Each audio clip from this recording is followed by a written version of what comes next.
mean, if this isn't the epitome of our industry, this next question, I think, well, there probably is another one coming. Yesterday, I worked until 2 a.m. My friend asked if I'd be putting that on my timesheet, and I said I wouldn't be. Mostly because I'm embarrassed. I feel like if I was better, I would have finished the job within the regular hours. So by not adding the hours, I feel like my work thinks I'm a good, organized creative. Context, I'm a senior. I know I'm not slow. Everyone likes my work, but I still have this feeling like I have to hide my mediocrity behind excessive hours. Can I claim back some self-worth there, or does everyone do this and it's a good way to stay valuable? Yeah, I mean, you are one of everyone, firstly.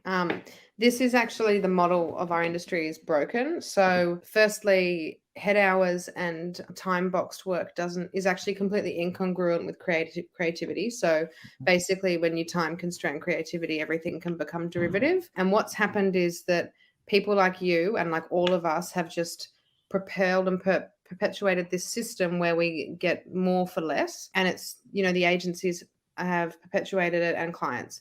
So basically what happens now is the client might ask for, I need this campaign delivered, and then, pushes back. Now they want it in 5 weeks.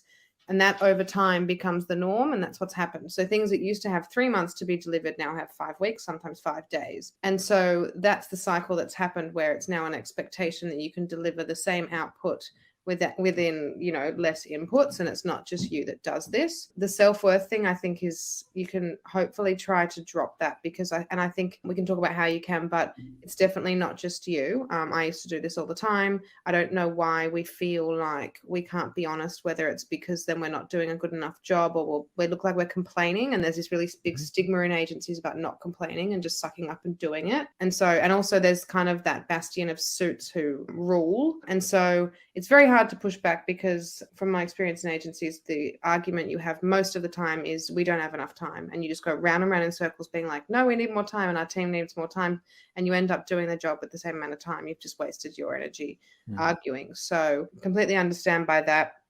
I think what might be liberating for you is just to try and be honest with your timesheets and see what happens. Just maybe, even if no one notices, at least you're being honest. It might, sometimes when we feel anxious about something, when we, embrace it or just acknowledge it, it frees us from the feeling. It might help the conversation. People might notice, and then you might be able to bring others in and have a more kind of agency-based conversation about the hours. Your partner or your team broadly. I would encourage others to express if they're feeling the same thing. Ultimately, this cycle needs to break, and you're not going to be able to break it on your own. But I feel like little steps help us to have this conversation around that, why it's not working.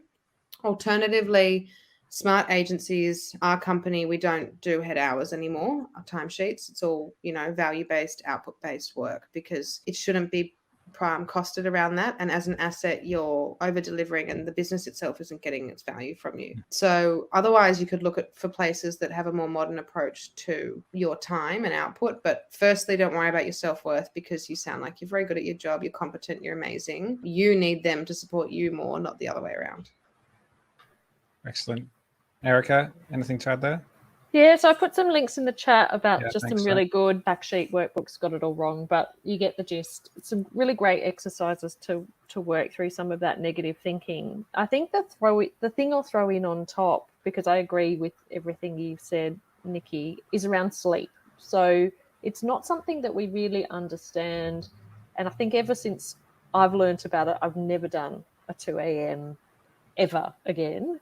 So I think the thing about sleep is that the more you skip sleep, the less productive, the less creative you become, which means that you can get into a cycle where you're doing longer and longer days because your output is less and less per hour. Mm-hmm. And that means you start losing more sleep, and that means you're kind of stuck with those even longer days.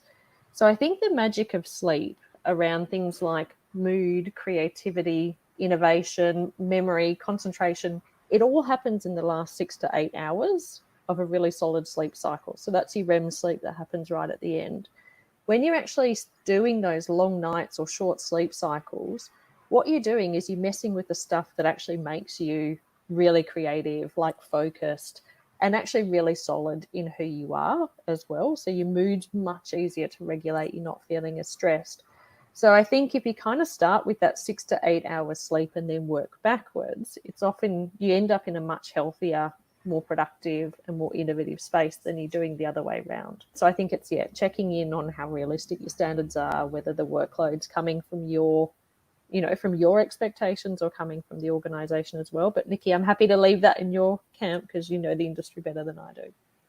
And I think I've always encouraged, be transparent and honest with your timesheets and your hours, because the business can't know otherwise. It could hire another person maybe if it knew that you were, struggling with that, or it could start to work with clients to say, hey, you need to give us more time for these types of projects.